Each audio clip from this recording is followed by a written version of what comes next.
আসসালামু আলাইকুম ওয়া রাহমাতুল্লাহি ওয়া বারাকাতুহু। আলহামদুলিল্লাহি রাব্বিল আলামিন ওয়াসসালাতু ওয়াসসালামু আলা আবদিল্লাহি ওয়া রাসূলিহি নবিয়িনা মুহাম্মদ ওয়া আলা আলিহি ওয়া সাহবিহি ওয়া মান তাবি'আহুম বিইহসানিন ইলা ইয়াউমিদ্দিন, আম্মা বা'দ। সুপ্রিয় দর্শক শ্রোতা, আপনাদের সকলকে জানাচ্ছি আহলান ওয়া সাহলান ওয়া মারহাবান বিকুম। জানাচ্ছি মোবারকবাদ।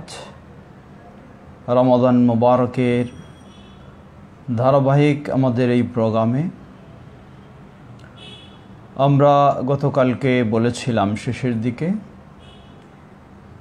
আজ থেকে আমরা সহিহুল বুখারীর একটি গুরুত্বপূর্ণ চ্যাপ্টার কিতাবুল ইতিসাম বিল কিতাব ওয়াস সুন্নাহ,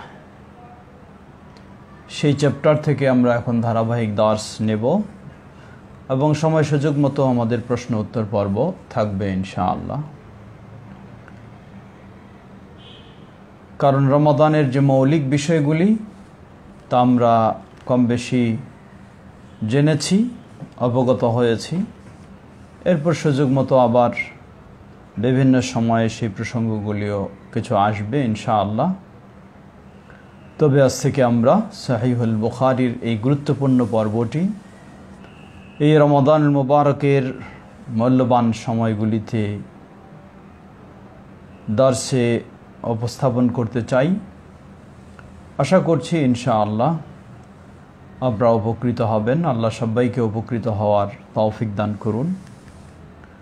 সহিহুল বুখারী সম্পর্কে আমাদের ধারণা কম বেশি সকলের রয়েছে। যেই কিতাব বা যেই হাদিসের গ্রন্থ সম্পর্কে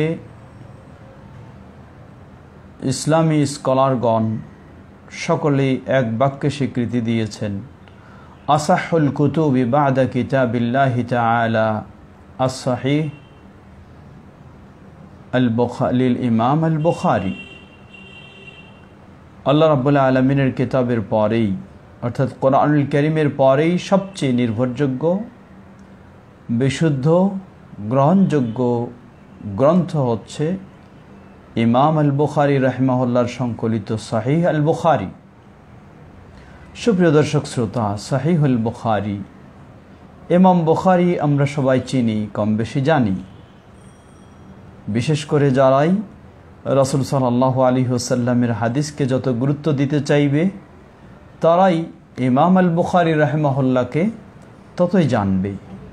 কারণ আল্লাহ রাব্বুল আলামিন রাসূল সাল্লাল্লাহু আলাইহি ওয়াসাল্লামের হাদিসকে যেই সব প্রসিদ্ধ ব্যক্তি দিয়ে সংরক্ষণ করেছেন তাদের মাঝে শীর্ষে হলেন ইমাম আল বুখারী রাহিমাহুল্লাহ।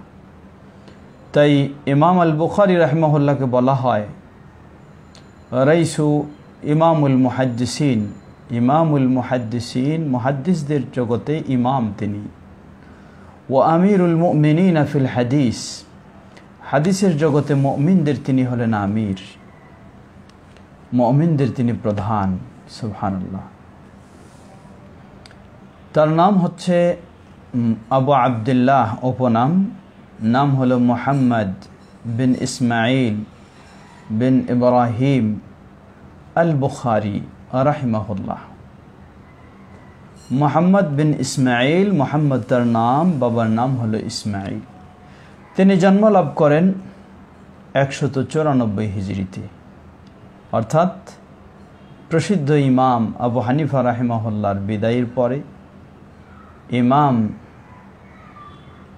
মালিক রাহিমাহুল্লাহ এর বিদায়ের পরে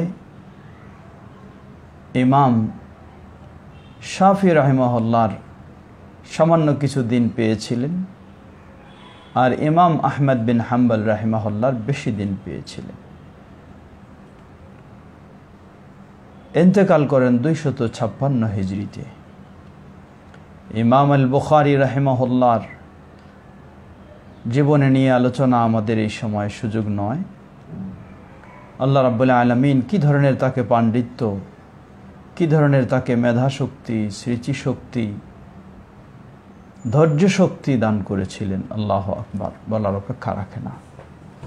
সুপ্রিয় দর্শক শ্রোতা, ইমাম আল বুখারী রাহিমাহুল্লাহ তিনি দীর্ঘ 16 বছর সংকলন করেছেন সহিহ আল বুখারী। 16 বছর এর পিছনেই শুধু সময় দিয়েছেন, এর আগে তো সেই যোগ্যতা তিনি অর্জন করেছেন। এই সহিহ আল বুখারী তিনি হাদিসগুলিকে কত সর্বোচ্চ নিশ্চিত হওয়ার চেষ্টা করেছেন। ইমাম আল বুখারী রাহিমাহুল্লাহ তিনি সহিহ আল বুখারীর হাদিসগুলিকে তার সাধ্যপক্ষে সর্বদিক থেকে চুলচেরা বিশ্লেষণ করে, যাচাই বাছাই করে, লক্ষ লক্ষ হাদিস থেকে বাছাই করে যখন নিশ্চিত হয়েছেন এটাই নির্ভুল বিশুদ্ধ, এরপর আবার প্রতিটি হাদিসের জন্য তিনি 2 রাকাত সালাতুল ইস্তিখারা আদায় করেছেন। সুবহানাল্লাহ। এরপর নিশ্চিত হয়ে তিনি সহিহ আল বুখারীতে এই হাদিসগুলিকে স্থান দিয়েছেন। সুপ্রিয় দর্শক শ্রোতা, এভাবে ইমাম আল বুখারী রাহিমাহুল্লাহ দীর্ঘ 16 বছর সংকলন করেছেন এই সহিহ আল বুখারী। আজকে আমরা অত্যন্ত সৌভাগ্যবান, অতি সহজে সেই সহিহ আল বুখারীকে আমাদের হাতে আমরা পেয়েছি, যা ইমাম আবু হানিফা রাহিমাহুল্লাহ পান নাই তার যুগে, ইমাম মালিক রাহিমাহুল্লাহ পান নাই, ইমাম শাফি রাহিমাহুল্লাহ পান নাই, ইমাম আহমদ বিন হাম্বল রাহিমাহুল্লাহ কাছাকাছি যুগ ছিল। আজকে আমরা সেই সহিহ আল বুখারী পেয়েছি। শুধু সহিহ আল বুখারী নয়, বরং নিজের ভাষায়, বাংলা ভাষায় সহিহ আল বুখারী নির্ভরযোগ্য অনুবাদ সহ আমরা পেয়েছি। আলহামদুলিল্লাহ। সত্যি আল্লাহ রাব্বুল আলামিনের কৃতজ্ঞতা। শুধু আলহামদুলিল্লাহ বললে যথেষ্ট নয়, আপনি যখন সহিহ আল বুখারী আপনার ভাষায় হলেও জানার শেখার চেষ্টা করবেন, তখন আপনি আল্লাহ রাব্বুল আলামিনের কৃতজ্ঞতা প্রকাশ করেছেন কিছুটা হলেও বলতে পারা যায়। আসুন আমরা চেষ্টা করি সকলেই সেই অন্ধের মতো ইসলামকে না মেনে সাধ্য অনুযায়ী কোরআন এবং সুন্নাহর জ্ঞান অর্জন করে আমরা যেন ইসলাম জেনে নেওয়ার চেষ্টা করি। আল্লাহ আমাদের তৌফিক দান করুন। সুপ্রিয় দর্শক শ্রোতা, আমরা সকলে জানি ইসলাম আল্লাহ রাব্বুল আলামিনের মনোনীত দিন। আল্লাহ রাব্বুল আলামিনের পক্ষ থেকে ইসলাম এসেছে। আর এই ইসলাম নিজের ইচ্ছা মতো আমরা মেনে চলবো এমন সুযোগ নেই। ইসলাম হলো আল্লাহর মনোনীত দিন। আল্লাহ রাব্বুল আলামিন বলেন, আল ইয়াউমা আকমালতু লাকুম দীনাকুম ওয়া আতমামতু আলাইকুম নি'মাতি ওয়া রাদিতু লাকুমুল ইসলাম দীনা। সূরা মায়েদা 3 নম্বর আয়াত। আজকের প্রথম হাদিসে সেই আয়াতটিও আসবে। আল্লাহ বলছেন, নবী সাল্লাল্লাহু আলাইহি ওয়াসাল্লামের বিদায়ী হজ মানে জীবনের শেষ হজ, সেই বিদায়ী হজ্জে আরাফার ময়দানে এই আয়াত নাজিলের মাধ্যমে আল্লাহ ঘোষণা দিলেন, আল ইয়াউমা আকমালতু লাকুম দীনাকুম, আজকে আমি তোমাদের জন্য দিনকে পরিপূর্ণ করে দিলাম। ওয়া আতমামতু আলাইকুম নি'মাতি, তোমাদের জন্য আমার নিয়ামতকে সম্পূর্ণ করে দিলাম। ওয়া রাদিতু লাকুমুল ইসলাম দীনা, এবং তোমাদের জন্য আমি ইসলামকে দিন হিসাবে মনোনয়ন দিলাম। সুবহানাল্লাহ, সুবহানাল্লাহ। এরপর দিন অপূর্ণ নয়, পরিপূর্ণ দিন। সুতরাং কোন বুজুর্গ কি বলবেন, কোন ইমাম কি বলবেন, কোন মুফতি কি ফতোয়া দেবেন, সেটার উপর নির্ভর করে আপনি দিন মেনে চলবেন এমন সুযোগ আর নেই। আল্লাহ দিন পরিপূর্ণ করে দিয়েছেন তার প্রিয় রাসূল মুহাম্মদ সাল্লাল্লাহু আলাইহি ওয়াসাল্লামের মাধ্যমে। আল্লাহ রাসূল সাল্লাল্লাহু আলাইহি ওয়াসাল্লাম তিনিও সেই বিদায় হজ্জের বক্তব্যে বলেছেন, তারাকতু ফীকুম আমরাইন লান তাদিল্লু মা তামাসসাকতুম বিহিমা কিতাবাল্লাহি ওয়া সুন্নতি। আমি রেখে যাচ্ছি তোমাদের মাঝে মাত্র 2টি জিনিস, যতক্ষণ তোমরা এই 2টি জিনিসকে আঁকড়ে ধরবে কখনো তোমরা পথভ্রষ্ট হবে না। ইমাম বুখারী রাহিমাহুল্লাহ আল্লাহ সুবহানাহু ওয়া তাআলা পক্ষ থেকে আল্লাহ রাসূল সাল্লাল্লাহু আলাইহি ওয়াসাল্লাম আমাদেরকে এই নিউজ দিলেন, আমি রেখে যাচ্ছি তোমাদের মাঝে 2টি জিনিস, যতক্ষণ পর্যন্ত তোমরা এই 2টিকে আঁকড়ে ধরবে কখনো পথভ্রষ্ট হবে না। একটি হচ্ছে আল্লাহর কিতাব আল কোরআনুল কারীম, অপরটি হলো নবী মুহাম্মদ সাল্লাল্লাহু আলাইহি ওয়াসাল্লামের সুন্নাহ। এই দুটোকে আঁকড়ে ধরেই আপনাকে ইসলাম মেনে চলতে হবে। আপনার আকীদার ক্ষেত্রে, আমলের ক্ষেত্রে, সকল ইবাদতের ক্ষেত্রে, ব্যক্তিগত জীবন, পারিবারিক জীবন, রাষ্ট্রীয় জীবন, যে ক্ষেত্রেই বলুন না কেন, কোরআন এবং সুন্নাহর আলোকে ইসলাম মেনে চলতে হবে। এজন্যই সহিহুল বুখারীর একটি গুরুত্বপূর্ণ পাঠ 96 পাঠ, যেটি সর্বশেষ পাঠ হলো কিতাবুত তাওহীদ। এই তাওহীদের আগের পাঠ হলো এটা কিতাব আল ইতিসাম বিল কিতাবি ওয়াস সুন্নাহ, কোরআন এবং সুন্নাহকে আঁকড়ে ধরা, কোরআন এবং সুন্নাহকে অনুসরণ করা। এ মর্মে ইমাম বুখারী রাহিমাহুল্লাহ এই পাঠটিকে সংকলন করেছেন। সুপ্রিয় দর্শক শ্রোতা, সত্যি আল্লাহ সুবহানাহু ওয়া তাআলার বিশেষ নিয়ামত, আমরা সুযোগ পেয়েছি এই রমাদানুল মুবারকে এই পাঠটি আমরা ধারাবাহিকভাবে একটু আলোচনা শুনব এবং সেই আলোকে কিছু জিজ্ঞাসা জবাব বা রমাদান সিয়াম আনুষঙ্গিক জিজ্ঞাসা জবাব সেগুলি আমরা জানার চেষ্টা করব ইনশাআল্লাহ। ইমাম আল বুখারী রাহিমাহুল্লাহ তিনি এর আগে নিয়ে এসেছেন কিতাব আখবারুল আহাদ। আখবারুল আহাদ, ওয়াহিদের বহুবচন বা আহাদের বহুবচন হলো আহাদ। খবরে ওয়াহিদ যেটাকে বলা হয়, খবরে ওয়াহিদ বলা হয়। হাদিস সাধারণত বর্ণনাকারীর সংখ্যার দিক থেকে দুই প্রকার। একটিকে বলা হয় মুতাওয়াতির, রাসূল সাল্লাল্লাহু আলাইহি ওয়াসাল্লাম এরপরেই সাহাবীদের স্তর থেকে শুরু করে শেষ পর্যন্ত প্রতি স্তরে এত সংখ্যক বর্ণনাকারী বর্ণনা করবেন যা যেই সংখ্যাটি কখনো মিথ্যার উপরে ঐক্যমত হতে পারে না, সেটিকে বলা হয় মুতাওয়াতির। আর আহাদ বলা হয় যা সর্বস্তরে সেই সংখ্যা পাওয়া যাবে না, কোনো না কোনো এক স্তরে তার চেয়ে নিম্ন সংখ্যা পাওয়া গেলে সেটিকে বলা হয় খবরে ওয়াহিদ। এই খবরে ওয়াহিদের হাদিস এটি অবশ্যই গ্রহণযোগ্য। ইমাম বুখারী রাহিমাহুল্লাহ অসংখ্য দলিল দিয়ে, কোরআন এবং সুন্নাহর দলিল দিয়ে তিনি এর আগের যেই পার্ট, সেই চ্যাপ্টারই হলো কিতাবু আখবার আল আহাদ, সেখানে ইমাম বুখারী রাহিমাহুল্লাহ নিয়ে এসেছেন। সুপ্রিয় দর্শক শ্রোতা, সেখানে ইমাম বুখারী রাহিমাহুল্লাহ প্রমাণ করলেন খবরে ওয়াহিদ এটি গ্রহণযোগ্য, ইসলামের বিধিবিধান সাব্যস্ত হয়েছে এর মাধ্যমে। আল্লাহ রাসূল সাল্লাল্লাহু আলাইহি ওয়াসাল্লাম সাব্যস্ত করেছেন, সাহাবায়ে কেরামগণ মেনে নিয়েছেন। সুতরাং কেউ যদিও এটিকে আপত্তি করে থাকে, সে আপত্তি কখনো গ্রহণযোগ্য নয়। যদিও হানাফি মাযহাবের মাঝে এই ক্ষেত্রে কিছু সঠিক কথা নয়, বাকি 3 মাযহাবে রয়েছে, সঠিক রয়েছে। তো হাদিসের জগতে এই খবরে ওয়াহিদ সেটিও গ্রহণযোগ্য এবং তার মাধ্যমেও দলিল গ্রহণ করে আকীদা, আমল, ইবাদত ইত্যাদির ক্ষেত্রে কাজে আসবে বা ইত্যাদির ক্ষেত্রে প্রমাণযোগ্য। এটার পরেই ইমাম বুখারী রাহিমাহুল্লাহ এই পার্ট নিয়ে আসলেন যে কিতাবু আল ইতিসাম বিল কিতাবি ওয়াস সুন্নাহ, কোরআন এবং সুন্নাহকে আঁকড়ে ধরা, কোরআন এবং সুন্নাহকে অনুসরণ করা, এমন পর্ব। ইমাম বুখারী রাহিমাহুল্লাহ এই কিতাবে প্রায় 28টি তিনি অধ্যায় নিয়ে এসেছেন এবং প্রায় 100 খানিক তিনি হাদিস নিয়ে এসেছেন। প্রথম হাদিস যেটি সহিহুল বুখারীর 7268 নম্বর হাদিস, এই পর্বের প্রথম হাদিস, যে হাদিসটি ইমাম বুখারী রাহিমাহুল্লাহ তার উস্তাদ আল হুমাইদি থেকে বর্ণনা করছেন, যিনি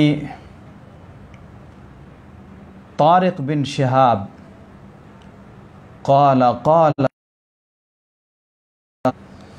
তারিক বিন শিহাব তিনি একজন প্রসিদ্ধ তাবেঈ। তিনি বলছেন যে একজন ইহুদি আমিরুল মুমিনিন ওমর ইবনুল খাত্তাব রাদিয়াল্লাহু আনহুকে প্রশ্ন করলেন। কি বললেন? বললেন, ইয়া আমিরুল মুমিনিন লাউ আন্না আলাইনা নাযালাত হাযিহিল আয়া লাত্তাখাযনা যালিকাল ইয়াওমা ঈদা। বললেন, হে আমিরুল মুমিনিন, এই সূরা মায়েদার 3 নম্বর আয়াত, আল ইয়াওমা আকমালতু লাকুম দীনাকুম ওয়া আতমামতু আলাইকুম নি'মাতি ওয়া রাদিতু লাকুমুল ইসলামা দীনা, এই আয়াতটি যদি আমাদের মাঝে নাজিল হতো, তাহলে যেই দিনে এই আয়াতটি নাজিল হয়েছিল সেই দিনটিকে আমরা ঈদের দিন হিসাবে গ্রহণ করতাম। সুপ্রিয় দর্শক শ্রোতা, হাদিসটি একটু ভালো করে বোঝার চেষ্টা করবেন। যেই দিনে এই আয়াতটি নাজিল হয়েছে, যদি আমাদের মধ্যে হতো তাহলে আমরা এই দিনটিকে ঈদের দিন হিসাবে আমরা গ্রহণ করতাম। ওমর রাদিয়াল্লাহু আনহু কি জবাব দিচ্ছেন? ফাকালা ওমর ইন্নী লা আ'লামু আইয়া ইয়াউমিন নাযালাত হাযিহিল আয়াহ ওয়া নাযালাত ইয়াওমা আরাফা ফি ইয়াউমি জুমআহ। আমিরুল মুমিনিন ওমর ইবনুল খাত্তাব রাদিয়াল্লাহু আনহু বলছেন, তুমি কি বলছো? আমি অবশ্যই ভালোভাবে জানি এই আয়াতটি সূরা মায়েদার এই 3 নম্বর আয়াতটি কবে নাজিল হয়েছে, কোন প্রেক্ষাপটে, কোন সময়ে, কোন দিনে।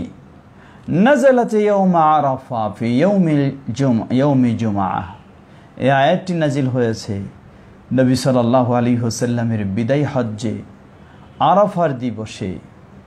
দিবসটি ছিল জুমার দিন, সেই দিনেই এই আয়াতটি নাজিল হয়েছে। এ দিয়ে তার প্রতিবাদ করলেন, বললেন, জেনে রাখো দিন আমাদের ঠিকই জানা রয়েছে, অজানা তাই আমরা দিনটিকে ঈদ হিসাবে গ্রহণ করতে পারছি না এমনটা নয়। দিন আমাদের জানা রয়েছে, কিন্তু ঈদের দিন আমাদের মন মতো গ্রহণ করার কোনো সুযোগ নেই। আল্লাহ রাসূল সাল্লাল্লাহু আলাইহি ওয়াসাল্লাম মুসলিম উম্মার জন্য ঈদের দিন দিয়েছেন দুটি, ঈদুল ফিতর এবং ঈদুল আযহা। আর সাপ্তাহিক ঈদ হলো ইয়াউমুল জুমআ। সুতরাং এছাড়া ভিন্ন কোনো ঈদ আমাদের তৈরি করে নেওয়ার সুযোগ নেই। সুপ্রিয় দর্শক শ্রোতা, লক্ষ্য করুন কিভাবে প্রতিবাদ করলেন আমিরুল মুমিনিন ওমর ইবনুল খাত্তাব রাদিয়াল্লাহু আনহু। ইমাম বুখারী রাহিমাহুল্লাহ যেন এই হাদিস নিয়ে এসে তিনি বোঝাতে চাচ্ছেন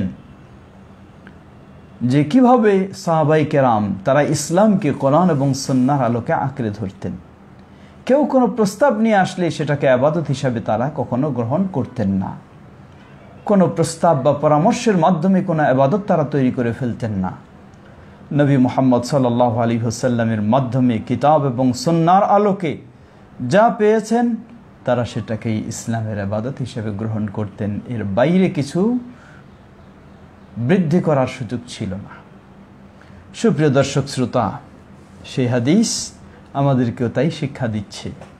কিন্তু আফসোসের সাথে বলতে হয়, ইহুদিদের মতো খ্রিস্টানেরাও করেছে। খ্রিস্টানেরা তাদের দিনে, তাদের ধর্মে, তাদের নবীর নামে জন্মবার্ষিকী তৈরি করেছে। খ্রিস্টানদের বড়দিন, খ্রিস্টানেরা তাদের ধর্মে তাদের জন্মদিন বড়দিন হিসাবে সেটি পালন করছে। মূলত খ্রিস্টানেরা ইউনান বা গ্রিক যারা সেই সভ্যতার মানুষেরা, তারা ছিল তাদের দেবতা, তাদের মাবুদের এভাবে তারা জন্মবার্ষিকী পালন করত। সেগুলির অনুসরণ করে খ্রিস্টানেরা শুরু করেছে। আর খ্রিস্টানদের অনুসরণ করে ভ্রান্ত শিয়ারা, সর্বপ্রথম ফাতেমি বংশের শিয়ারা আব্বাসীয় যুগের শেষের দিকে তারা এভাবে জন্মবার্ষিকী শুরু করেছে। তাদের থেকে অনুসরণ করে তথাকথিত সুন্নি তারাও আজকে সেই ঈদে মিলাদুন্নবী সেভাবে পালন করে যাচ্ছে। লা হাওলা ওয়ালা কুওয়াতা ইল্লা বিল্লাহ। আমরা স্পষ্ট জানাতে চাই, ইসলাম এত স্পষ্ট, নিজের মন গড়া কিছু প্রবেশ করানোর সুযোগ নেই। যা আমিরুল মুমিনিন ওমর ইবনুল খাত্তাব রাদিয়াল্লাহু আনহু দাঁত ভাঙা জবাব দিলেন সেই ইহুদিকে। বললেন, জেনে রাখো আমি জানি কোন দিন, কোন প্রেক্ষাপটে, কোন অবস্থায় এ আয়াত নাজিল হয়েছে, কিন্তু ইচ্ছামতো সেটিকে গ্রহণ করে নেওয়ার সুযোগ নেই। সুপ্রিয় দর্শক শ্রোতা, এই হাদিস থেকে আমাদের আরেকটি বড় শিক্ষা, তা হলো আজকে ইসলামের নামে নতুন যা আবিষ্কার করা হচ্ছে ইবাদতের নামে বিভিন্নভাবে, তা অবশ্যই বর্জনীয়, কখনো গ্রহণযোগ্য নয়। লক্ষ্য করুন, এই আয়াতকে কেন্দ্র করে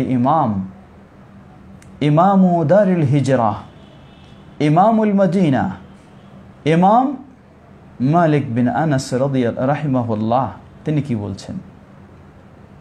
ইমাম মালিক বলছেন, মান ইবতাদা ওয়া রাআহা হাসানাতান ফাকাদ ইদ্দাআ বিকাউলিহি আও বিআমালিহি আন্নান নাবিয়্য সাল্লাল্লাহু আলাইহি ওয়াসাল্লাম قد خان في تبليغ رسالته لأن الله تبارك وتعالى قال اليوم أكملت لكم دينكم وأتممت عليكم نعمتي ورضيت لكم الإسلام دينا الله أكبر ইমাম মালিক রাহিমাহুল্লাহ বলছেন, যে ব্যক্তি কোনো নতুন বিদআত চালু করবে, নতুন কিছু আবিষ্কার করবে ইসলামের নাম দিয়ে, ওয়ারাআহা হাসানা, এবং সেটাকে মনে করবে ভালো কাজ, ভালো ইবাদত, দিনের ভালো বিষয় বলে সে মনে করবে, ইমাম মালিক রাহিমাহুল্লাহ বলেন সে যেন তার এই কাজের মাধ্যমে প্রমাণ করে যে নবী মুহাম্মদ সাল্লাল্লাহু আলাইহি ওয়াসাল্লাম তার ইসলাম রিসালাত প্রচারে তিনি খেয়ানত করেছেন। লা হাওলা ওয়ালা কুওয়াতা ইল্লা বিল্লাহ। বলে কেমনে? কারণ নবী মুহাম্মদ সাল্লাল্লাহু আলাইহি ওয়াসাল্লামের জীবনের শেষ পর্যায়ে নাজিল হয়েছে আল ইয়াউমা আকমালতু লাকুম দীনাকুম ওয়া আতমামতু আলাইকুম নি'মাতি ওয়া রাদিতু লাকুমুল ইসলাম দীনা। আল্লাহ বলছেন, হে নবী, আজকে আমি তোমাদের দিনকে পরিপূর্ণ করে দিলাম, তোমাদের প্রতি আমার নেয়ামতকে সম্পূর্ণ করে দিলাম, এবং তোমাদের জন্য ইসলামকে দিন হিসাবে আমি মনোনয়ন দিয়ে দিলাম। নবী সাল্লাল্লাহু আলাইহি ওয়াসাল্লামের উপর আল্লাহ এই আয়াত নাজিল করে ইসলামের পরিপূর্ণতা ঘোষণা দিলেন, অথচ যেই বিদআতগুলি চালু করা হচ্ছে সেগুলি নবী সাল্লাল্লাহু আলাইহি ওয়াসাল্লাম জানালেন না। এর অর্থ হলো তিনি যেন নবুয়ত বা রিসালাতের কিছু কিছু বিষয়গুলি গোপন রেখেছিলেন। আজকে সেই বুজুর্গগণ সেই বিষয়গুলিকে প্রকাশ করছেন, তাই যেন নবী সাল্লাল্লাহু আলাইহি ওয়াসাল্লাম খেয়ানত করেছেন। নাউযুবিল্লাহ, নাউযুবিল্লাহ, লা হাওলা ওয়ালা কুওয়াতা ইল্লা বিল্লাহ। নবী সাল্লাল্লাহু আলাইহি ওয়াসাল্লাম ওই আরাফার ময়দানে সকল সাহাবীদেরকে সামনে রেখে দৃঢ় কণ্ঠে বললেন, হাল বাল্লাগতু, আমার কাছে আল্লাহর পক্ষ থেকে যা এসেছে নবুয়ত, রিসালাতের, শরীয়তের যে বিষয়, হাল বাল্লাগতু, আমি কি সেটি তোমাদের কাছে আমি কি পৌঁছে দিয়েছি? বারবার জিজ্ঞাসা করলেন। সাহাবায়ে কেরামগণ সকলেই এক বাক্যে জবাব দিলেন, বালা ইয়া রাসূলুল্লাহ, হে আল্লাহ রাসূল সাল্লাল্লাহু আলাইহি ওয়াসাল্লাম, আপনার কাছে যা এসেছিল আল্লাহর পক্ষ থেকে আপনি সব পৌঁছে দিয়েছেন, কোনো বাকি রাখেননি। এই জবাব শোনার সাথে সাথে রাসূল সাল্লাল্লাহু আলাইহি ওয়াসাল্লাম আকাশের দিকে তাকালেন এবং আঙ্গুলটি এভাবে আকাশের দিকে উঁচু করে বললেন, আল্লাহুম্মা শাহাদ, হে আল্লাহ তুমি সাক্ষ্য থাকো, তোমার এই সব বান্দারা আমাকে সাক্ষী দিয়েছে, তারা জবাব দিয়েছে আমার উপর নবুয়ত রিসালাতের যা দায়িত্ব ছিল তা আমি সম্পূর্ণ তাদের কাছে পৌঁছে দিয়েছি। সুবহানাল্লাহ। সুপ্রিয় দর্শক শ্রোতা, এতভাবে স্পষ্ট হওয়ার পরেও আজকে ইমাম সাহেব বা বুজুর্গানে দিন বা পীর মুর্শিদ বা আরও কেউ, তারা কি ইসলামের নতুন কোনো ইবাদত দিতে পারে? লক্ষ্য করুন, একজন পীরের কাছে মুরিদ হতে হলে পীরদের ঘোষণা হলো মুরিদ না হলে নাকি যার পীর নাই তার নাকি পীর শয়তান, সে শয়তানের অনুসারী বলে। নাউযুবিল্লাহ।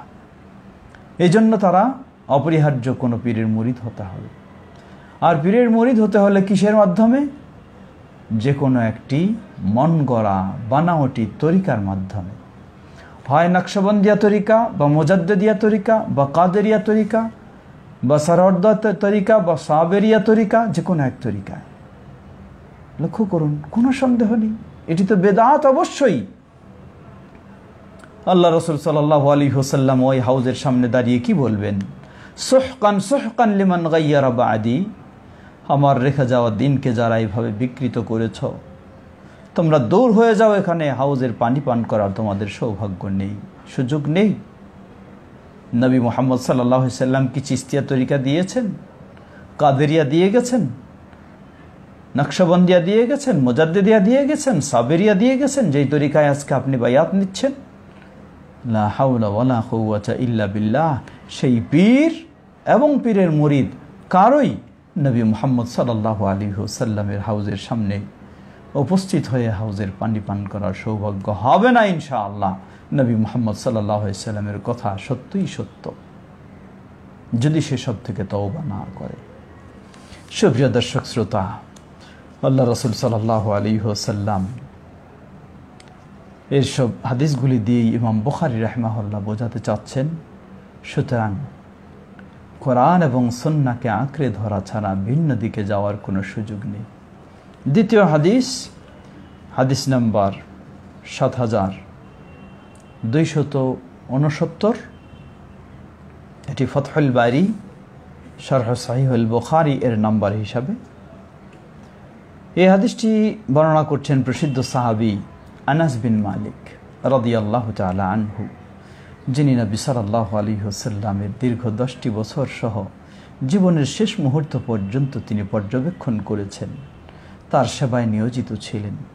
সেই সাহাবী আনাস বিন মালিক রাদিয়াল্লাহু তাআলা আনহু তিনি বলছেন, আন্নাহু সামিআ ওমর আল-গাদা হিনা বায়আ আল-মুসলিমুনা আবা বকরিন ওয়াস্তাওয়া আলা মিম্বরি রাসূলিল্লাহি সাল্লাল্লাহু আলাইহি ওয়াসাল্লাম تشهد قبل أبي بكر فقال أما بعد فاختار الله لرسوله الذي عنده على الذي عندكم وهذا الكتاب الذي هدى الله به رسولكم فخذوا به تهتدوا ولما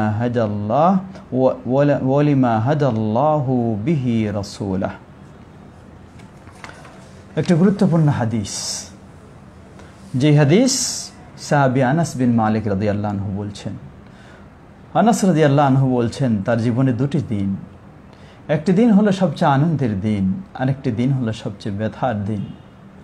তিনি বললেন যে মদিনার বুকে এর চেয়ে আলোকিত দিন আমি পাইনি, যেই দিন নবী মুহাম্মদ সাল্লাল্লাহু আলাইহি ওয়াসাল্লাম মক্কা থেকে মদিনায় আগমন ঘটে, মদিনায় আগমন করেন। সুবহানাল্লাহ, ওই দিনটি ছিল খুব আলোর দিন, আনন্দের দিন। আবার বললেন মদিনার পরিবেশে সবচেয়ে অন্ধকার দিন, ব্যথার দিন, কষ্টের দিন হলো ওই দিনটি, যেই দিনটিতে নবী মুহাম্মদ সাল্লাল্লাহু আলাইহি ওয়াসাল্লাম পৃথিবী থেকে বিদায় নিয়ে চলেছিলেন, বিদায় নিয়ে চলে গেছেন। সেটি হচ্ছে 11 হিজরি 12 রবিউল আউয়াল সোমবার।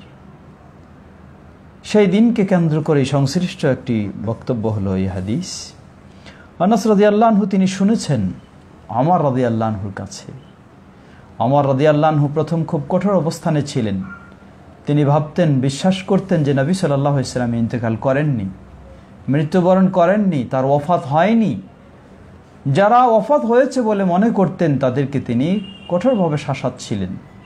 কিন্তু আবু বকর রাদিয়াল্লাহু আনহু এসে যখন কোরআন এবং হাদিসের দলিল দিয়ে স্পষ্ট করে দিলেন, তখন ওমর রাদিয়াল্লাহু আনহু তিনি এক বাক্যে সেটিকে মেনে নিয়েছিলেন। সেই ওমর রাদিয়াল্লাহু আনহু সেদিন তার এক বক্তব্যে তিনি বলেছিলেন, যখন আবু বকর রাদিয়াল্লাহু আনহুর কাছে সকলে বাইআত গ্রহণ করলেন, এর মানে এটি প্রথম পর্যায়ের নয়, আল্লাহ রাসূল সাল্লাল্লাহু আলাইহি ওয়াসাল্লামের দাফন শেষ হওয়ার পরে, দাফন শেষ হওয়ার নয়, দাফনের আগেই, অর্থাৎ আবু বকর রাদিয়াল্লাহু আনহুর খলিফা নির্বাচন সম্পন্ন হওয়ার পরে।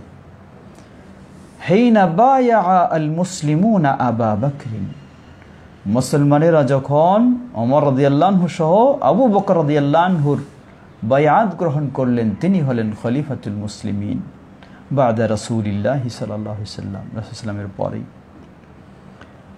ওমর রাদিয়াল্লাহু আনহু মেম্বারে দাঁড়ালেন, গিয়ে দাঁড়ালেন মসজিদে নববীর।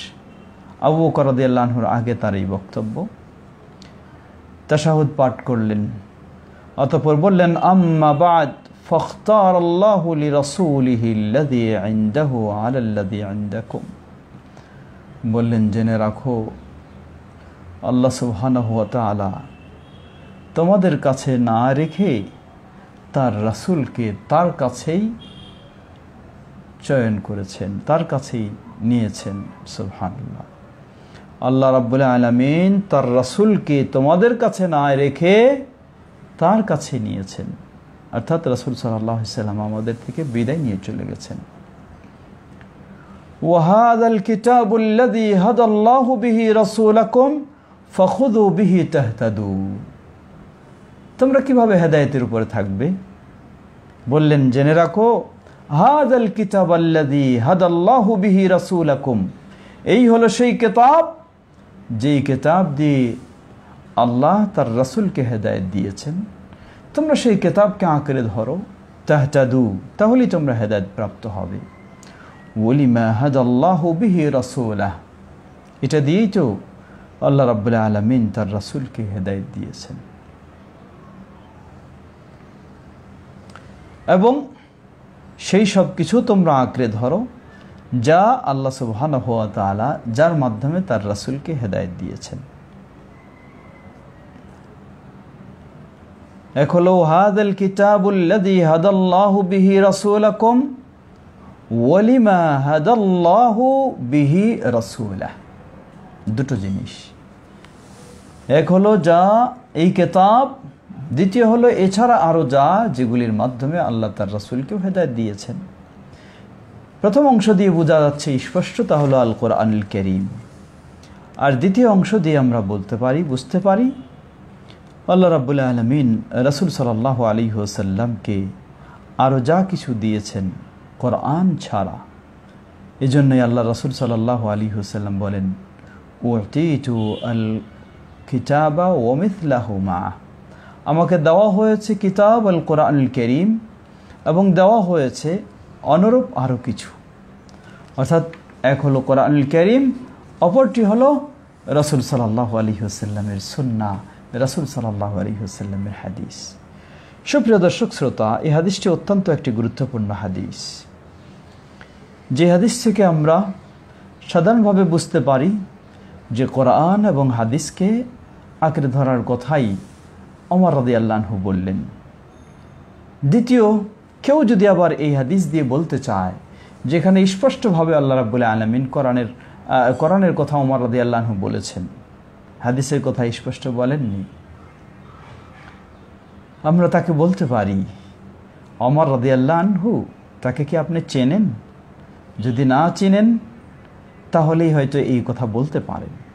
আর যদি ওমর রাদিয়াল্লাহু আনহুকে চিনেন তাহলে আপনার মতো ব্যক্তি কখনো ওমর রাদিয়াল্লাহু আনহুর এই কথা দিয়ে শুধু কোরআন মানবেন, হাদিস মানবেন না, এটি কখনো হতে পারে না। সুবহানাল্লাহ। লক্ষ্য করুন, সহিহুল বুখারীর হাদিস। এই সেই ওমর রাদিয়াল্লাহু আনহু আমিরুল মুমিনিন, বাইতুল্লাহ যখন তিনি তাওয়াফ করবেন, সর্বপ্রথম হাজরে আসওয়াদ থেকে শুরু করতে হয়। হাজরে আসওয়াদের সামনে দাঁড়ালেন ওমর রাদিয়াল্লাহু আনহু। হাজরে আসওয়াদের সামনে দাঁড়িয়ে ওমর রাদিয়াল্লাহু আনহু বলছেন, হাজরে আসওয়াদের সামনে দাঁড়িয়ে ওমর রাদিয়াল্লাহু আনহু বলছেন, আল্লাহু আকবার, ইন্নী আ'লামু আন্নাকা হাজার লা তানফা ওয়া লা তাদর, আমি জানি তুমি একটি পাথর, কারো উপকার করতে পারো না, কারো ক্ষতি করতে পারো না, এই ক্ষমতা তোমার নেই। তাহলে কেন তোমাকে আমি সম্মান করব, চুমু খাবো, এত আদর করব কেন? জেনে রাখো, লাউলা রাআইতু রাসূলুল্লাহি সাল্লাল্লাহু আলাইহি ওয়াসাল্লাম ইউকাব্বিলুকা মা কাব্বালতুকা আবাদা, আমার প্রিয় রাসূলকে যদি আমি না দেখতাম তোমার মতো পাথরকে তিনি চুমু খান, তাহলে আমার মতো উমর তোমার মতো পাথরকে চুমু খেত না। সুবহানাল্লাহ। দেখুন, যেই উমর রাদিয়াল্লাহু আনহু বলছেন যে আল্লাহর রাসূল সাল্লাল্লাহু আলাইহি ওয়াসাল্লামকে আল্লাহ রাব্বুল আলামিন তোমাদের কাছে না রেখে তার কাছে নিয়ে চলে গেছেন, অতএব তাকে আল্লাহ যা দিয়ে হেদায়েত দিয়েছেন তোমরা সেই কোরআনকে আঁকড়ে ধরো, হেদায়েত পাবে। এর অর্থ এই নয় শুধু কোরআন হাদিস, তা নয়, বরং কোরআন এবং হাদিস দুটোই। এই কোরআনে বলে দিচ্ছে হাদিসের কথা। আল্লাহ রাব্বুল আলামিন কি বলছেন কোরআনে? সূরা হাশর 7 নম্বর আয়াত, ওয়ামা আতাকুমুর রাসূলু ফাখুযুহু ওয়ামা নাহাকুম আনহু ফান্তাহু, রাসূল তোমাদেরকে যা দিয়েছেন তা গ্রহণ করো, আর রাসূল যা তোমাদেরকে নিষেধ করেছেন তা থেকে বিরত থাকো। এই কোরআনই বলে দিচ্ছে আপনি যখন কোরআন মানবেন হেদায়েতের জন্য, তখনই আপনাকে রাসূল সাল্লাল্লাহু আলাইহি ওয়াসাল্লামকে সেভাবে গ্রহণ করতে হবে যেভাবে গ্রহণ করেছেন এই আমিরুল মুমিনিন ওমর ইবনুল খাত্তাব রাদিয়াল্লাহু তাআলা আনহু। সুপ্রিয় দর্শক শ্রোতা, অনেক সময় এখানে আরেকটি বিষয় স্মরণ করে দেই আমরা। এই ওমর রাদিয়াল্লাহু আনহু আল্লাহ রাসূল সাল্লাল্লাহু আলাইহি ওয়াসাল্লামের ইন্তেকালের পর মসজিদে নববীতে এসেই তিনি কত বজ্র কণ্ঠে ভাষণ দিলেন এবং বললেন কত মুনাফিক মনে করে আল্লাহ রাসূল তিনি ইন্তেকাল করেছেন। বরং তিনি মুসা আলাইহিস সালাম যেমন তার কওম থেকে অদৃশ্য ছিলেন 40 দিনের জন্য, সেরকম গেছেন, আবার ফিরে আসবেন। আবু বকর রাদিয়াল্লাহু আনহু যখন এই সব খবর শুনে তিনি ছুটে এসে উম্মুল মুমিনিন আয়েশা রাদিয়াল্লাহু আনহার ঘরে প্রবেশ করে রাসূল সাল্লাল্লাহু আলাইহি ওয়াসাল্লামের চেহারা থেকে চাদর তুললেন, তুলে 2 কাপ চোখের মাঝে চুমু খেলেন। চুমু খেয়ে বুঝলেন তিনি পৃথিবী থেকে সত্যিই বিদায় নিয়ে গেছেন। ঢেকে রেখে আবার মসজিদে নববীতে এসে তিনি দাঁড়িয়ে শক্ত ভাষায় বললেন, ওয়ামা মুহাম্মাদুন ইল্লা রাসূল قد خلت من قبله الرسل أفإن مات أو قتل انقلبتم على أعقابكم। মুহাম্মদ একজন রাসূল ছাড়া আর কেউ নন, তোমরা কি أفإن مات أو قتل انقلبتم على أعقابكم, তিনি যদি মৃত্যুবরণ করেন অথবা নিহত হন তোমরা কি পিছের দিকে ফিরে যাবে, অমুসলিম হয়ে যাবে? যখন এই আবু বকর রাদিয়াল্লাহু আনহু আয়াত তেলাওয়াত করেন, ওমর রাদিয়াল্লাহু আনহু বলছেন এই আয়াতের আমিও হাফেজ ছিলাম, কিন্তু মনে হলো যেন এখন এই আয়াত নাজিল হচ্ছে। সুবহানাল্লাহ। ওমর রাদিয়াল্লাহু আনহু বলছেন, আল্লাহর কসম করে বলছি এই আয়াত শোনার পরে আমার পায়ের নিচে দাঁড়ানোর মতো মাটি ছিল না, মনে হয় যেন আমি মাটিতে পড়ে যাব। এভাবেই ওমর রাদিয়াল্লাহু আনহু তিনি মেনে নিলেন, এক বাক্যে বিশ্বাস করলেন। সব সাহাবী এক বাক্যে মেনে নিলেন নবী মুহাম্মদ সাল্লাল্লাহু আলাইহি ওয়াসাল্লাম আর বেঁচে নেই, তিনি মৃত্যুবরণ করেছেন, তার ওফাত হয়ে গেছে, তিনি পৃথিবী থেকে বিদায় নিয়ে চলে গেছেন। তাকে এখন দাফনের মাধ্যমে পৃথিবী থেকে চূড়ান্তভাবে বিদায় দিতে হবে, তার দেহকেও বিদায় দিতে হবে। তাই হলো, সকল সাহাবায়ে কেরামগণ তাই করলেন। এক বাক্যে সকলের ঐক্যমত সুপ্রতিষ্ঠিত হলো যে নবী মুহাম্মদ সাল্লাল্লাহু আলাইহি ওয়াসাল্লাম আর বেঁচে নেই, তিনি বিদায় নিয়েছেন। সুপ্রিয় দর্শক শ্রোতা, এই হাদিস অনেকগুলি আমাদেরকে এই বিষয় স্মরণ করে দিচ্ছে সেই সময়ের কথা। তাহলে এই হাদিস বলে দিচ্ছে যে কোরআন এবং সুন্নাহ নবী মুহাম্মদ সাল্লাল্লাহু আলাইহি ওয়াসাল্লাম যা দিয়েছেন তাই আঁকড়ে ধরতে হবে। আমিরুল মুমিনিন ওমর ইবনুল খাত্তাব রাদিয়াল্লাহু আনহু সুন্নাহকে কিভাবে আঁকড়ে ধরার কথা বললেন, আসুন সেভাবেই যদি আমরা আঁকড়ে ধরতে পারি তাহলে ইনশাআল্লাহ আমরা ইসলামের উপর সুপ্রতিষ্ঠিত থাকতে পারবো। আল্লাহ রাব্বুল আলামিন আমাদেরকে সেভাবে ইসলাম মেনে চলার তৌফিক দান করুন। এই অধ্যায়ে প্রথমে আরও তিনটি হাদিস রয়েছে, যে হাদিসগুলি একটু দীর্ঘ আলোচনার প্রয়োজন হবে। আজকে মনে হয় সম্ভব হবে না, ইনশাআল্লাহ আগামী দিনে আমরা সে হাদিসগুলি আলোচনা করব। সুপ্রিয় দর্শক শ্রোতা, আপনাদের ইতিমধ্যে অনেক জিজ্ঞাসা এসেছে, আমরা এখন সেই জিজ্ঞাসার দিকে যাব। আবার আপনাদের আমন্ত্রণ রইল, আগামীকাল ইনশাআল্লাহ এইভাবেই আমরা আমাদের এই দার্সে উপস্থিত হব, যেন আমরা উপকৃত হতে পারি। আল্লাহ আমাদের সবাইকে সে তৌফিক দান করুন। সুপ্রিয় দর্শক শ্রোতা, আলহামদুলিল্লাহ অনেক ভাই আমাদের সাথে দেশ ও বিদেশ থেকে সম্পৃক্ত হয়েছেন, অংশগ্রহণ করেছেন। সবাইকে আল্লাহ জাযায়ে খায়ের দান করুন। আমাদের দেশের বিভিন্ন জেলা থেকে, সেই আমাদের সুদূর সুপ্রসিদ্ধ বড় মসজিদ যে বল্লা টাঙ্গাইল, সেখান থেকে এবং দেশের বিভিন্ন জায়গা থেকে আমাদের আব্দুল্লাহ আল মাকসুদ এবং অনেকেই সালাম জানিয়েছেন। ওয়ালাইকুম আসসালাম ওয়া রাহমাতুল্লাহি ওয়া বারাকাতুহু। আল্লাহ রাব্বুল আলামিন আপনাদেরকেও ভালো রাখুন, আল্লাহ জাযায়ে খায়ের দান করুন। ময়মনসিংহ থেকে এবং অনেক ভাই এভাবে এসেছেন, শেরপুর থেকে,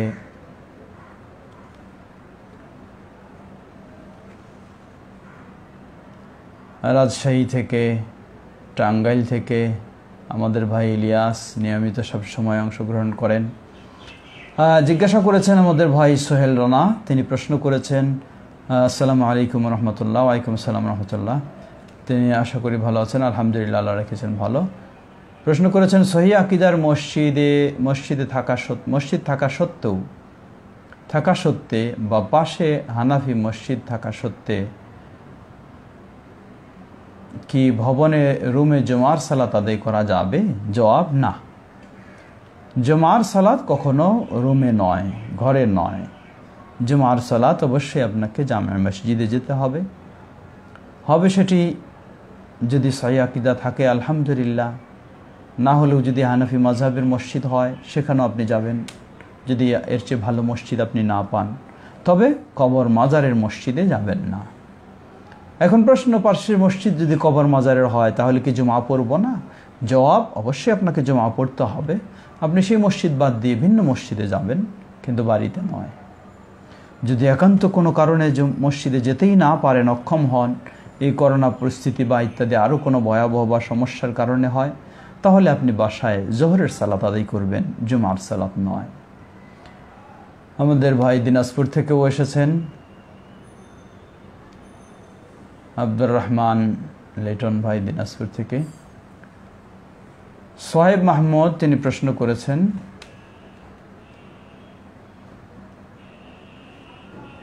বাঙ্গন ধরাচ্ছে।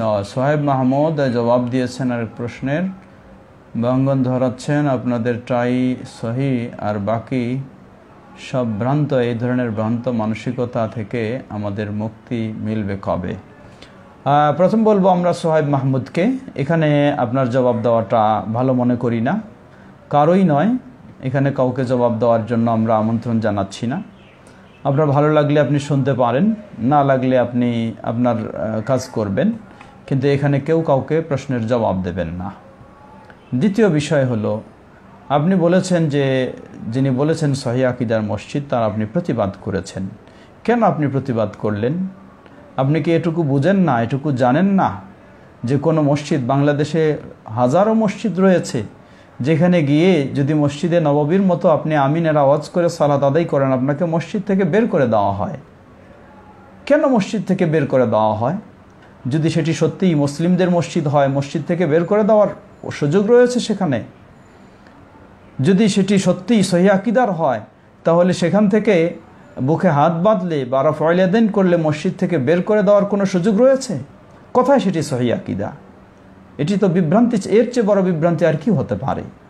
কিন্তু গোটা বাংলার বুকে হাজারো আহলুল হাদিস মসজিদ রয়েছে। আপনি দেখুন কোন মসজিদে কোন হানাফি ভাই সালাত আদায় করলে তাকে বের করে দেওয়া হয়? কোথাও পাবেন না, গোটা বিশ্বেও না ইনশাআল্লাহ। সুতরাং অবশ্যই পার্থক্য রয়েছে, কিন্তু এই পার্থক্যের কারণে আমরা বলবো, যেমন অনেকে আবার একটু বেশি কঠিন করে বলে থাকে যে সেই মসজিদগুলিতে সালাত হবে না, আমরা বলবো এই কথা কখনো সঠিক নয়। যদি সেখানে মুসলিম সালাত ইমামতি করে এবং মসজিদ কবর ও মাজার থেকে মুক্ত, তাহলে অবশ্যই সে মসজিদে সালাত আদায় হবে। তার চেয়ে যদি ভালো মসজিদ পাওয়া যায়, সেটিকে অবশ্যই প্রাধান্য দিতে হবে।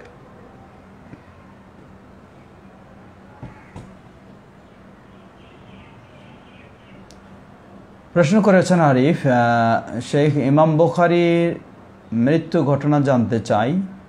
রাসূল সাল্লাল্লাহু আলাইহি ওয়াসাল্লাম যে ব্যক্তি সম্পর্কে বলেছিলেন যে ইলম যদি সুরাইয়া তারায়ও থাকে তাও সে হাসিল করবে, সে কি ইমাম বুখারী ছিলেন? প্রথম বলবো ইমাম বুখারী রাহিমাহুল্লাহর মৃত্যুর ঘটনা।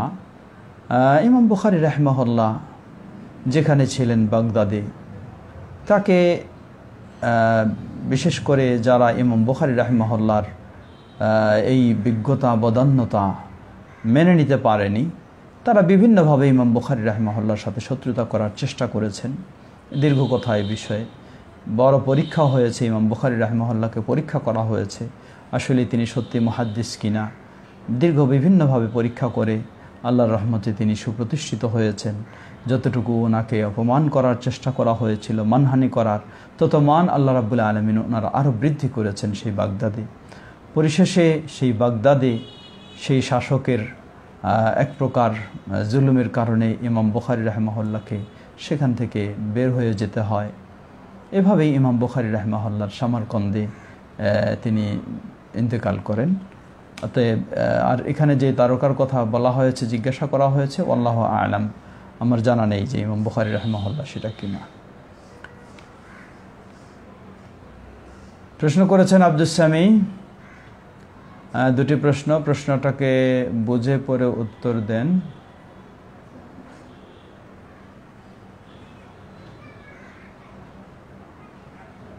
আমরা 4 ওয়াক্ত পরে সেই বেনামাজি, আচ্ছা, অলসরা 4 ওয়াক্ত পরে সেই বেনামাজিকে যে শায়েখগণ কাফের বলছে, সে কাফের না হলে ওই শায়েখ কাফের। আমি আগে আপনাকে বলেছি যে এই ধরনের জটিলতা আপনার উচিত নয় এগুলি নিয়ে বেশি গবেষণা করা। আল্লাহ রহম করুন, এই ধরনের বেশি গবেষণা করতে গেলে আপনি হয়তো বিপদের সম্মুখীন হবেন। অতএব আপনাকে এইসব বেশি গবেষণা না করার জন্য অনুরোধ জানাবো। আগে ইলম অর্জন করেন, তারপর গবেষণা করেন। ইলম ছাড়া গবেষণা করতে গেলে সে ব্যক্তি অবশ্যই তার বিভ্রান্তিতে পড়ে যাবে সে। জিয়াউর রহমান, আলহামদুলিল্লাহ, আল্লাহ ভালো রেখেছেন। আশা করি জিয়াউর রহমান ভালো আছেন। দোয়া করি আল্লাহ সুস্থ রাখুন, আল্লাহ বিপদ থেকে মুক্ত করুন। ইয়াসিন আলী প্রশ্ন করেছেন, ইসমে আজম কোনটি এবং কিভাবে সালাতরত অবস্থায় পড়তে হয়? আসলে ইসমে আজম বলতে মূলত আল্লাহ সুবহানাহু ওয়া তাআলার নাম, আল্লাহ যেটা মহান নাম, এটাই হলো ইসমে আজম। এবং সালাতের মধ্যে এছাড়াও কিছু দোয়ার মধ্যে এসেছে যে দোয়াগুলিকে এইভাবে ইসমে আজম বলা হয়, যেমন দোয়া ইউনুস, লা ইলাহা ইল্লা আনতা সুবহানাকা ইন্নী কুনতু মিনাজ জালিমিন, লা ইলাহা ইল্লা আনতা সুবহানাকা ইন্নী কুনতু মিনাজ জালিমিন। এটাকেও সেই ধরনের বলা হয়েছে, সহিহ হাদিসে এসেছে। দোয়ার মধ্যে যদি এই দোয়া আসে তাহলে সেই দোয়া আল্লাহর কাছে কবুলের আশা করা যায়। তো এটা সালাতের মধ্যে আপনি পড়তে পারবেন, যেমন বৈঠকের মধ্যে বিশেষ তাশাহুদের বৈঠকে আপনি এই দোয়া পড়বেন, অসুবিধা নেই। আল্লাহু আ'লাম।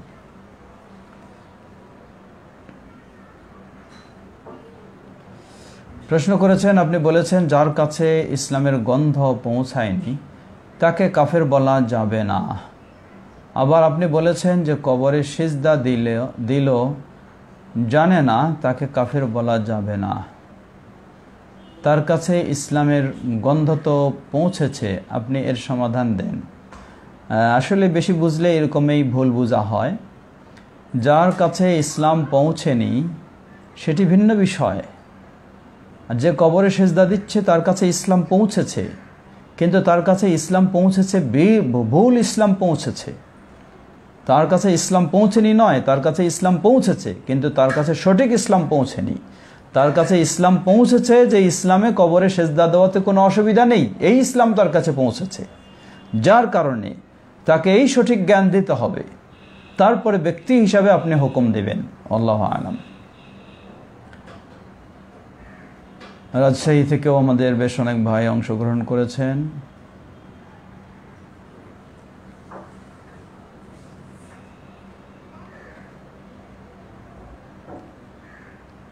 জাযাকাল্লাহ খায়র। আরিফ অনেকজনকে শেয়ার করার জন্য বিশেষ বারবার তাগিদ দিয়েছেন। ইসমে আজম কোনটি, এ বিষয়ে আমরা জবাব দিয়েছি। প্রশ্ন করেছেন সহিহ আকীদার মসজিদ থাকা সত্ত্বেও, আশা করি ভালো আছেন। আচ্ছা,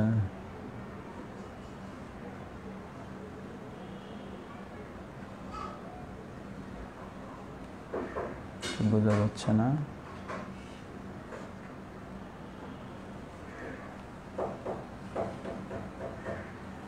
আরেক ভাই প্রশ্ন করেছেন যে এশার নামাজের পরে তারাবির 4 রাকাত পরে ঘুমিয়ে গেলে 3টায় আবার 4 রাকাত পড়লে হবে? জবাব হবে, কোনো অসুবিধা নেই, কোনো অসুবিধা নেই। প্রথম রাত্রে আপনি 4 রাকাত পড়লেন, বিশ্রাম নিলেন, ঘুমালেন, আবার ঘুম থেকে উঠে আপনি গভীর রাতে আরও 4 রাকাত পড়লেন, যে সময়টি হলো দোয়া কবুলের সময়। বরং সেই সময় সব পড়তে পারলে আরও বেশি উত্তম।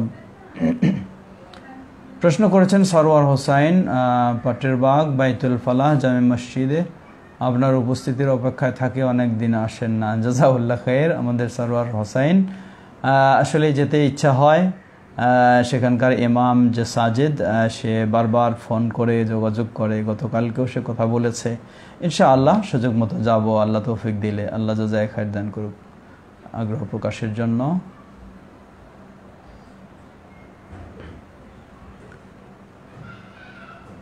হুমায়রা তাবাসসুম প্রশ্ন করেছেন, ওয়ালাইকুম আসসালাম রহমতুল্লাহ, ব্যাংকে টাকা রাখলে যে সুদ পাওয়া যায় তা তো নিঃসন্দেহে হারাম। এইরকম সুদে অ্যাকাউন্টে চলে আসলে কোথায় বা কিভাবে খরচ করব? ইসলামে, আচ্ছা, প্রথম প্রশ্নের অংশ হলো যেই যদি একান্ত প্রয়োজনে কোথাও টাকা রাখতে হয় নিরাপত্তার স্বার্থে, এরপর যদি সেখানে সুদ চলে আসে, সেই সুদ তাদেরকে ছেড়ে দেওয়া যাবে না, সেটি আপনি তুলে ফেলবেন। তুলে ফেলে সেটি অসহায় দরিদ্রদের বিভিন্ন কাজের জন্য আপনি ব্যয় করতে পারেন।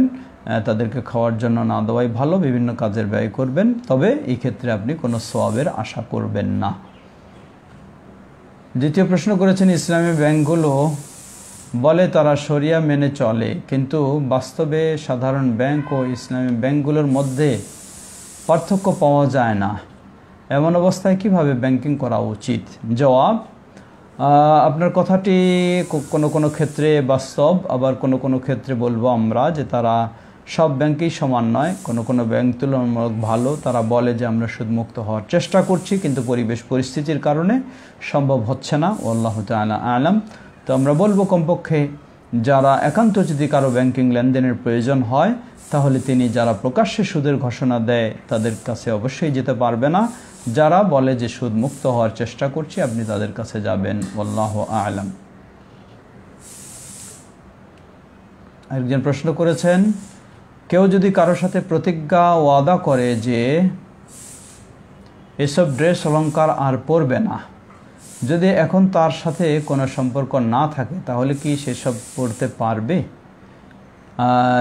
এসব ড্রেস পরবে না, আপনার প্রশ্ন থেকে বোঝা যাচ্ছে যে কোনো ব্যক্তির সাথে কথা হয়েছে, যখন তার সাথে সম্পর্ক ছিল, যোগাযোগ ছিল, যে এই ধরনের ড্রেস আর পরবে না।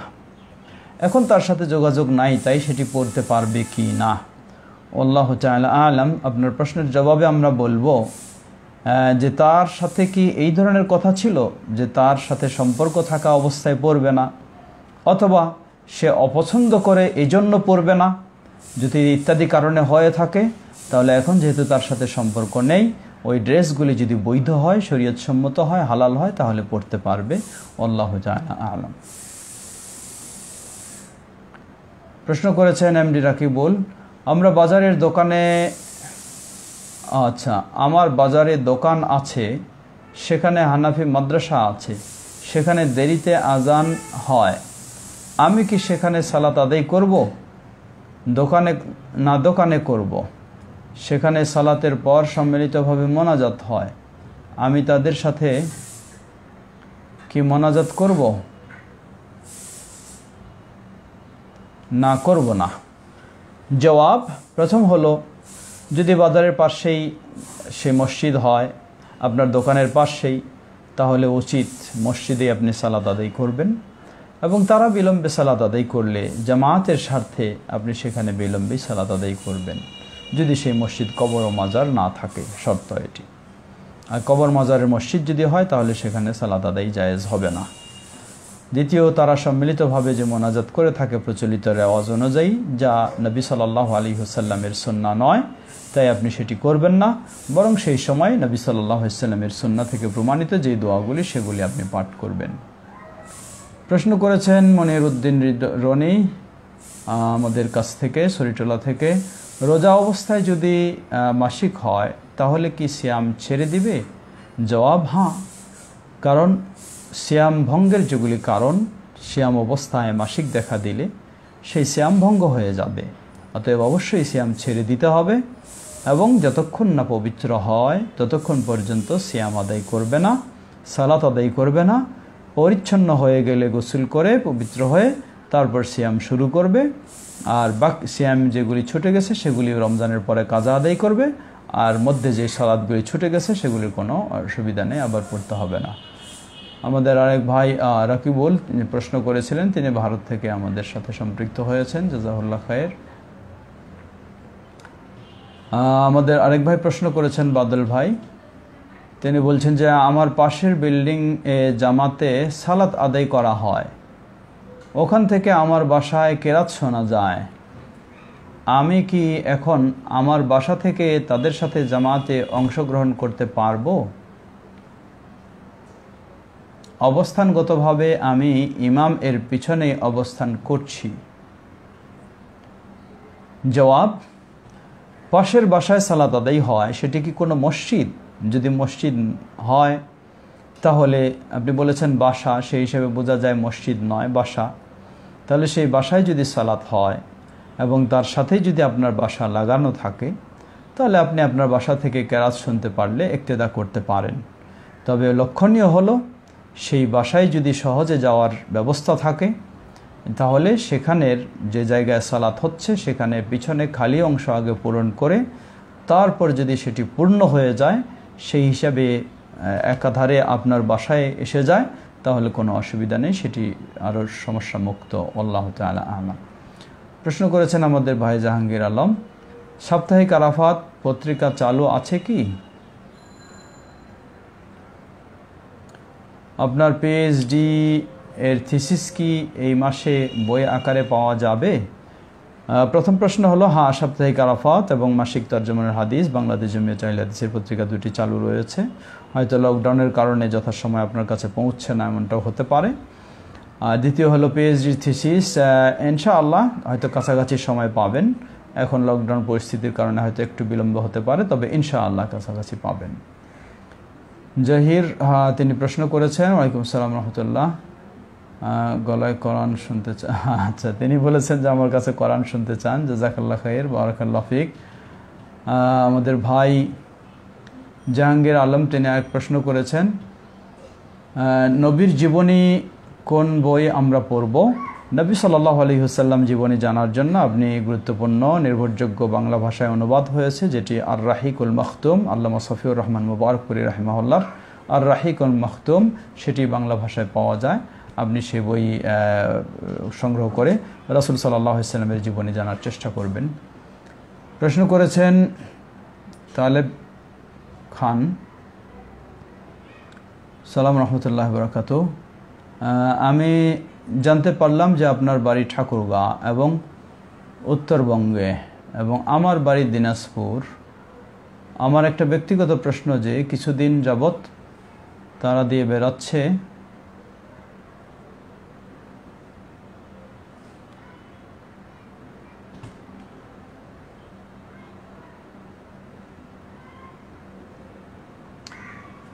প্রশ্ন করেছেন, প্রশ্নটি একটু দীর্ঘ প্রশ্ন। তারা দিয়ে বেড়াচ্ছে যে আপনাদের বলবো বলে, আচ্ছা, কিন্তু আপনাদের সরাসরি কোনোদিন সাক্ষাৎ পাইনি।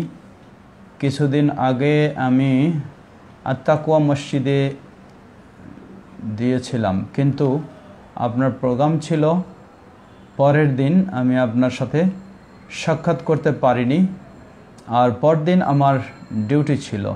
আচ্ছা, প্রশ্ন হলো, আমাদের উত্তরবঙ্গের গ্রামের পর গ্রাম আহলে হাদিস হওয়া সত্ত্বেও, মোহাম্মদী তরিকার হওয়া সত্ত্বেও তারা কেন জামাতে ইসলামী পন্থী এবং তাদের আরবি শিক্ষায় জামাত এ ইসলামী পন্থী এবং তাদের আরবি শিক্ষায় এত জ্ঞান কম কেন? কেন আমাদের এলাকায় আজও কোনো হাফেজ নাই?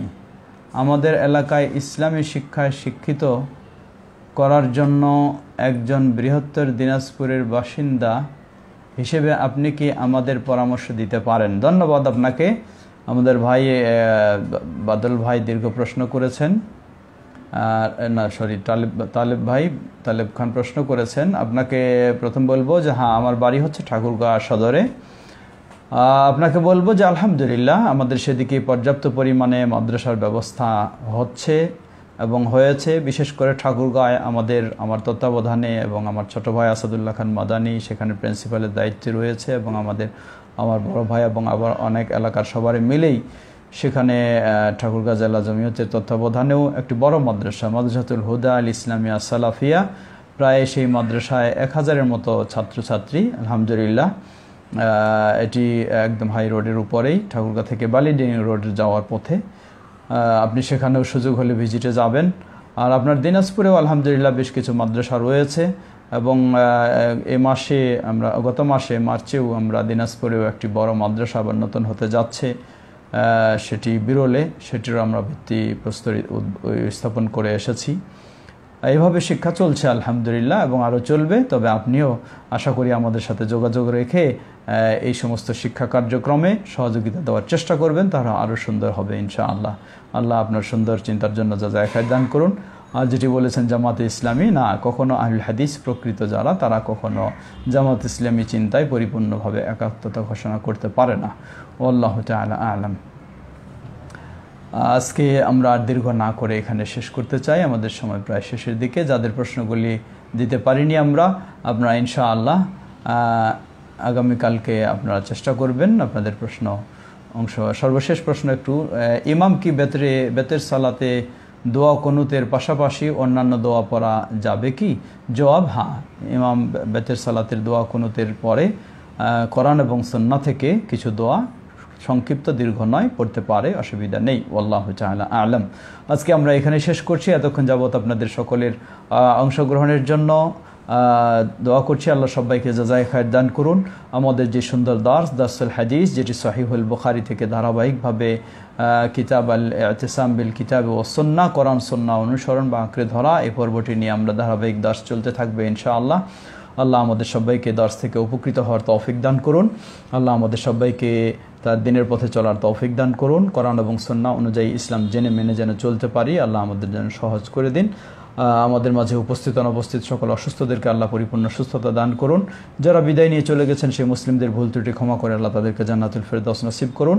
সুবহানাকা আল্লাহুম্মা ওয়া বিহামদিকা আশহাদু আল্লা ইলাহা ইল্লা আনতা আস্তাগফিরুকা ওয়া আতুবু ইলাইক। আসসালামু আলাইকুম ওয়া রাহমাতুল্লাহি ওয়া বারাকাতুহু।